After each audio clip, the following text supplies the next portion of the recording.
Muito bem, voltamos com o nosso Gazeta Entrevista desta noite. Eu quero falar de um tema que seja um dos mais caros, talvez, para as famílias acreanas. O problema das drogas, o problema do vício em substâncias entorpecentes, que afeta praticamente todas as famílias do nosso estado. Talvez você tenha um parente, você tenha um amigo que use drogas, substâncias entorpecentes, e que isso tem gerado muita tristeza na família, perdas emocionais, financeiras. E eu recebo em nossos estúdios um homem que passou por tudo isso e que hoje cuida de um centro de reabilitação, um Instituto Recuperação de Vidas. É o Odair José Freire. Não é o Odair José o cantor, não. É o Odair José aqui do Acre. Ele nos fala dessa história tão bonita, deste centro de reabilitação, que fica ali no quilômetro 80 da estrada de Sena Madureira e que tem recuperado muitas vidas. Boa noite, Odair. Tudo bem, rapaz? Boa noite, tudo bem, graças a Deus. Prazer te receber aqui no Gazeta Entrevista. Odair, em primeiro lugar, rapaz, me fala um pouquinho de você. Com quantos anos você começou a usar droga e como é que foi esse teu contato com a droga especificamente? Eu comecei logo depois dos meus 16 anos. Com uns 12 anos, de 12 anos para frente eu já tinha contato com droga porque eu convivia com pessoas que de vez em quando usavam. E aquilo ali foi me despertando uma vontade e eu consegui resistir essa vontade durante um tempo porque eu gostava muito de praticar esportes e não dava para conciliar as duas coisas. Então eu praticava esporte, artes marciais e corria muito. Tudo que era esporte, voleibol, natação, eu praticava. Então durante esse tempo que eu fiquei praticando esporte, eu não queria me envolver no uso de drogas. Só que eu saía muito à noite e eu via muitos meus amigos usando, consumindo droga. E eu despertei mesmo para usar droga depois que eu tive um problema no meu joelho, estourei o menisco. Entrei em Parou depressão, de praticar esportes? Parei de praticar os esportes, então eu ficava muito tempo em casa, aquele horário que eu ia para a academia eu ficava em casa. E aí foi quando eu comecei a ficar mais deprimido. Então eu comecei a beber álcool. E daí eu fui começando a andar com pessoas que vendiam droga, usavam droga. E você era estudante naquela época? Você já trabalhava? Como é que era a sua vida? Eu comecei a trabalhar com 14 anos de idade, com lojas, vendendo roupas de moda e tudo, e fui fazendo cursos, me profissionalizando. Trabalhei 14 anos numa empresa dentro de Rio Branco, aqui, conhecida, numa loja, e cheguei a gerenciar essa loja por vários anos. Então, nesse período, eu comecei a conhecer muita gente da sociedade, classe baixa, classe alta, e para mim essas coisas foi ficando normal, droga, assim. E você começou a usar cocaína com 17 anos? Assim, a cocaína, eu fui começar a usar ela já depois de 2 anos que eu estava bebendo já. Então eu comecei a cocaína aproximadamente assim com 17 para os 18 anos. E quando eu comecei a cocaína, eu fiquei 2 anos cheirando cocaína assim, direto. Todos os dias? Não, comecei cheirando assim uma vez no mês quando recebia. Aí depois foi aumentando, assim, de 15 em 15 dias quando pegava vale. E você gastava todo o teu sustento, teu salário com a droga, era isso? Nessa época, quando eu comecei a cheirar cocaína, um vidro, que vendia aqueles vidrex, né? Era R$100 um vidro. Então tinha poucas pessoas assim que a gente conhecia que vendia droga, né? E eu gastava de R$800 numa noite. Numa noite? Numa noite. E você ganhava quanto na época? Bom, eu não ganhava esse valor, assim, para gastar tudo isso, mas eu ficava devendo ao traficante que ele conhecia, ele comprava na loja que eu trabalhava, então ele ia lá e eu pagava ele em roupa. Rapaz, tirava na minha conta e dava para ele as roupas. Ou seja, é aquele dilema que as famílias passam quando tem um dependente químico. Ele começa então a se desfazer dos bens primeiro os bens dele, depois da família, começa a destruir a sua vida. Qual foi o fundo do poço para você, Odair?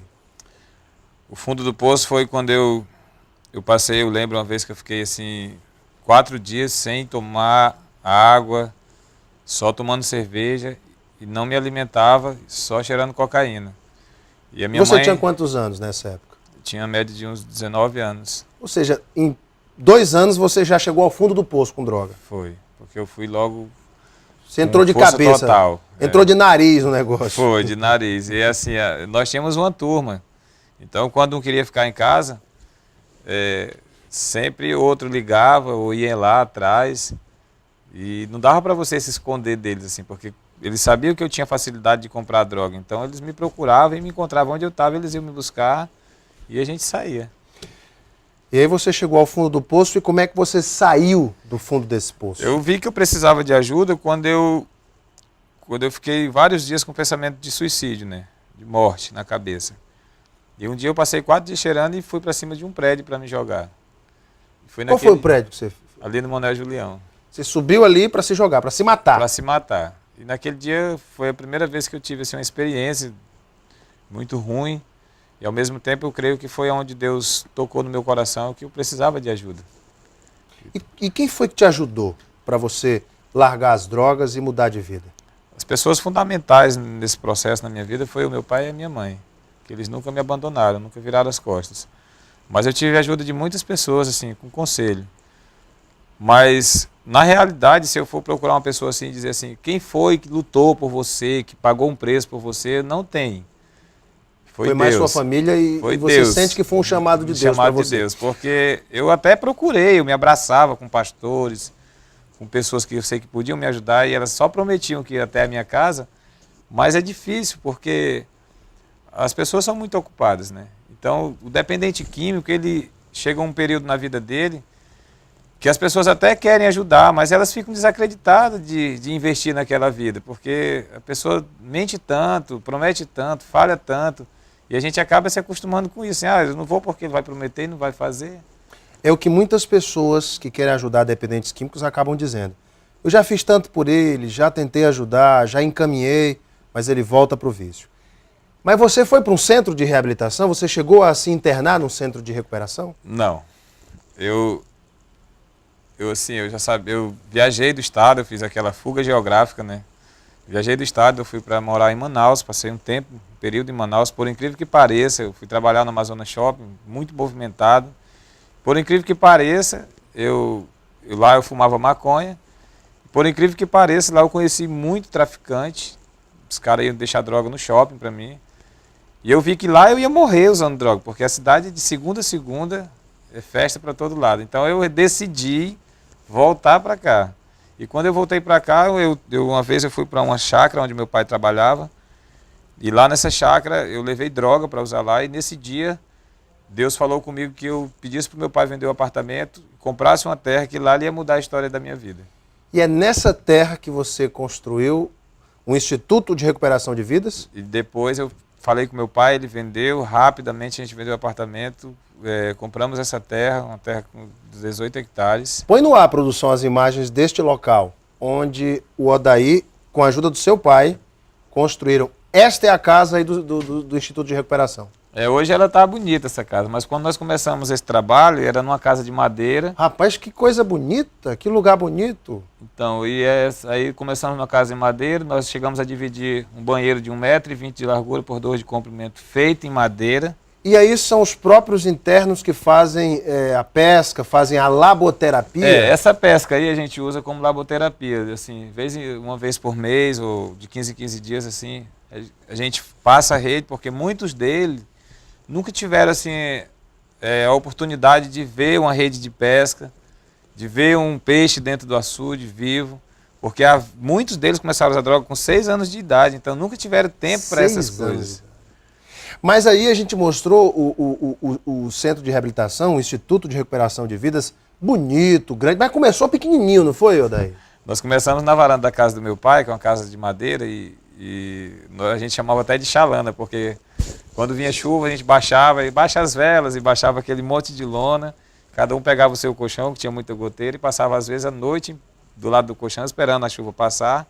E eu decidi, eu tinha um interno lá que ele tinha problema com justiça.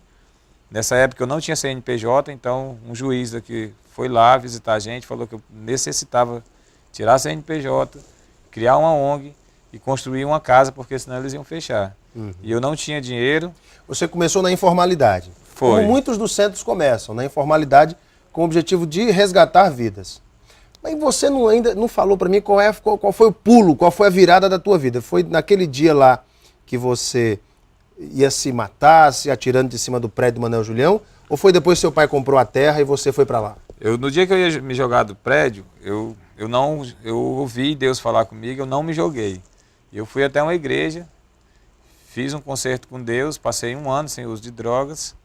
Só que as igrejas, a maioria delas, eu não estou generalizando, mas a maioria delas não tem um trabalho específico para pessoas que têm problema com dependência química. Exato, são igrejas específicas ou missões específicas que trabalham com isso. Com isso. E nós temos hoje no Acre alguns trabalhos, mas como o número de dependentes é tão grande, elas não dão conta de atender, não é isso? Conta. Né? E a maioria fala, não, o nosso chamado não é esse. Uhum. E você ter amor no seu coração para ajudar uma pessoa que tem dependência química, isso não é o suficiente para você ajudar ela. Eu vou pedir à produção que coloque mais algumas imagens. Você trabalha com a laboterapia, com criação de animais também.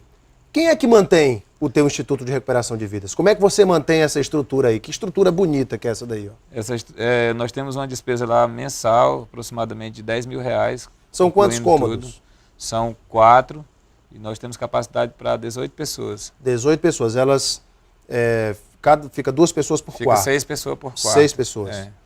E as famílias ajudam? As famílias dos dependentes químicos te ajudam? Algumas, um valor simbólico, mas assim, diante da despesa que a gente tem, é um valor simbólico. Mas a gente consegue ajudar, às vezes, até as famílias dos internos que estão lá, que tem uns que vão para lá que já empenharam até a calcinha da mãe. Já. Meu Deus. Não tem mais casa, mais nada. Eu tive esse contato contigo, conversando com a Andréa Zilli, assessora de comunicação do governo. Tem algum convênio que você estabelece com o município ou com o estado para te ajudar nesse trabalho? Nós ainda não temos. Esse ano nós associamos a CADES. Eu creio que a partir desse ano a gente pode receber alguma ajuda. Através da CADES. Através da CADES. Para sustentar o teu trabalho. Sim, mas até agora, gasolina, carne, tudo isso a gente pede doação. E a minha vida, 24 horas, é correndo atrás disso. Então, São empresários, são profissionais liberais, pessoas que voluntariamente te ajudam. Pessoas simples. Ajuda com... O que eu percebo, Odair, é que a maioria das pessoas que passam pelos centros de reabilitação, que também tem um trabalho espiritual, o índice de reincidência é menor. Você tem essa experiência também? Com certeza, porque assim, nós trabalhamos duas áreas na vida da pessoa, que é essa área do físico e o espiritual. Tem acompanhamento médico para caso de transtorno obsessivo compulsivo, surto psicótico? Vocês têm acompanhamento médico? Tem, nós temos assim, tem o CAPS no Manuel Julião, que é onde a gente pode deslocar o interno de lá e trazer até o CAPS. Lá ele é atendido, medicado e a gente retorna para o centro de recuperação. Perfeito. E hoje você tem quantos internos? Hoje eu estou com 18 pessoas. Lotação fechada? Fechada, mas a gente ligando toda hora. É o tempo todo gente ligando. E quanto tempo eles permanecem ali? Bom, isso aí depende muito da pessoa, mas o fluxograma, para ser completo, ele demora 9 meses, que é o período de tratamento dessa pessoa. Tá? Mas tem pessoas que a gente dá oportunidade até antes dos 9 meses e essa pessoa consegue. Até hoje, quantas pessoas você já reinseriu na sociedade? Quantas pessoas você recuperou? Que eu tenho contato, que está com a gente, que mora aqui dentro do estado, aqui tem mais de 20 pessoas, mas a gente sabe que tem mais gente que passou por lá e que especificamente não abandonou o uso da droga enquanto estava lá, mas retornou para casa, a gente teve um acompanhamento e hoje estão bem. Hoje estão bem.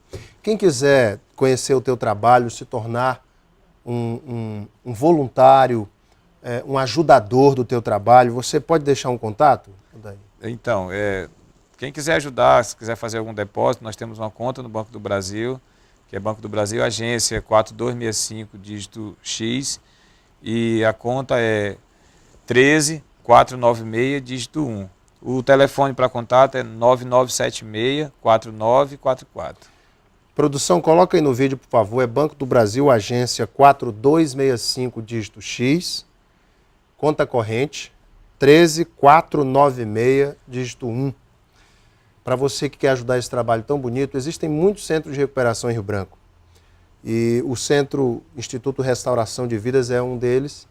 E é um instituto que você viu pelas imagens, que tem um trabalho muito bonito e tem esse acompanhamento espiritual. Agência 4265X, conta 13496, dígito 1 do Banco do Brasil. Esse é o trabalho do Odair José. Não cantor, o Odair José do nosso Acre, que está recuperando vidas para colocá-las de volta ao convívio social. Odaí, meu amigo, pena que o nosso tempo aqui é curto, mas eu quero agradecer você por ter vindo, dado essa lição de vida e mostrado para as famílias que se a gente confiar em Deus e principalmente não desistir, nós podemos recuperar muitas vidas, tirá-las das drogas e lhes dar um novo caminho. Obrigado pela tua vinda, viu, Odaí? Amém. Sucesso para você, querido. Amém. Para vocês de casa, muito obrigado pela audiência e o carinho. Um beijo imenso a todos, fiquem com Deus no coração e até amanhã.